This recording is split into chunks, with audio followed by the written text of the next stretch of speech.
प्रिय भाइयों और बहनों, आज हम वर्ष के 5वें रविवार में हैं। इस रविवार का पाठ हमें दो बातें सिखाता है। पहला, हमें दुख में धैर्य रखना चाहिए और परमेश्वर को कभी नहीं छोड़ना चाहिए। दूसरा, हमें अच्छे काम करके यीशु की अनुकरण करनी चाहिए और लोगों के बीच परमेश्वर का प्यार लाना चाहिए। आज का पहला पाठ हमें अय्यूब के बारे में बताता है। अय्यूब अपने जीवन की अखंडता के लिए जाना जाता है, जो ईश्वर में विश्वास के साथ एक अच्छा जीवन जीते थे। वह अपने जीवन में अच्छा, समृद्ध, सफल और खुश था। लेकिन शैतान ईश्वर के प्रति अपनी निष्ठा का परीक्षण करना चाहता था। अय्यूब को उसके शरीर में घावों से गंभीर रूप से पीड़ित किया गया। पीड़ित असहनीय था और उसने उस दिन को शाप दिया था जब वह पैदा हुआ था। उन्होंने अपने दुख के बारे में उसने ईश्वर के साथ तर्क किया। वह सोच रहा था कि वह फिर कभी अच्छे दिन नहीं देखेगा। फिर भी वह ईश्वर में विश्वास करता था और एक बार उसने कहा, प्रभु ने दिया, प्रभु ने ले लिया, प्रभु का नाम धन्य हो। हम भी कभी कभी पीड़ित होते हैं और हमें दुख के समय ईश्वर के प्रति अपनी निष्ठा, सहनशीलता द्वारा साबित करनी चाहिए।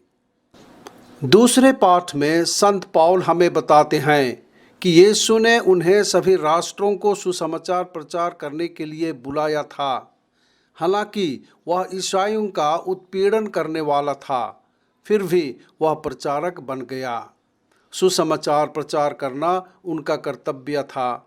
यदि वह इस कर्तव्य में असफल हो जाता तो परमेश्वर उसे दंड देते। ईश्वर के शब्द को स्वीकार्य बनाने के लिए संत पौल ने खुद को सभी संस्कृतियों और भाषा के लोगों के लिए स्वीकार्य बनाया। मिशनरी बनने का मतलब है लोगों को उनकी संस्कृति के साथ स्वीकार करना और उनके साथ परमेश्वर के वचन को साझा करना। मरकुस के अनुसार सुसमाचार में हमने पढ़ा कि यीशु पेत्रुस के घर गए और उन्होंने अपनी सास की बीमारी को ठीक किया। जैसे ही वह बुखार से ठीक हुए, उसने यीशु की सेवा करना शुरू कर दिया। हमें भी अपने स्वास्थ्य और शक्ति का उपयोग ईश्वर और लोगों की सेवा के लिए करना चाहिए।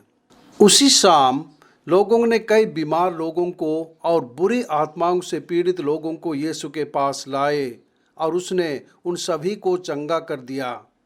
यीशु ने भूत प्रेत को बोलने के लिए मना किया। क्यों?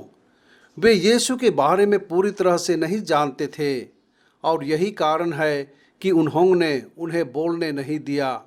अन्यथा वे यीशु के बारे में बेकार की बातें करते और लोगों को गुमराह करते या भटका देते। यीशु के बारे में सिखाने के लिए हमें भी सही पता होना चाहिए कि यीशु कौन है। अगले दिन यीशु ने प्रार्थना की और उसके बाद प्रेरितों ने उससे मुलाकात की और उसे बताया कि लोग उसकी तलाश कर रहे हैं। यीशु ने उन्हें बताया कि उसे कई अन्य गांवों में जाना है और प्रचार करना है, क्योंकि वह उसके लिए इस धरती पर आया था।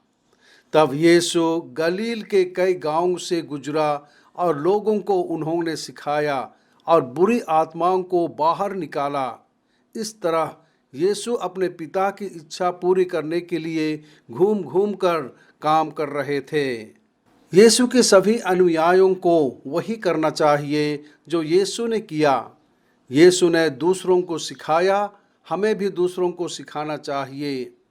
यीशु भला काम करने के लिए गांव-गांव में घूमे। हम लोगों को भी भला काम करना चाहिए। यीशु ने लोगों के लिए ईश्वर का प्यार लाया, हमें भी लोगों के लिए ईश्वर का प्यार लाना चाहिए।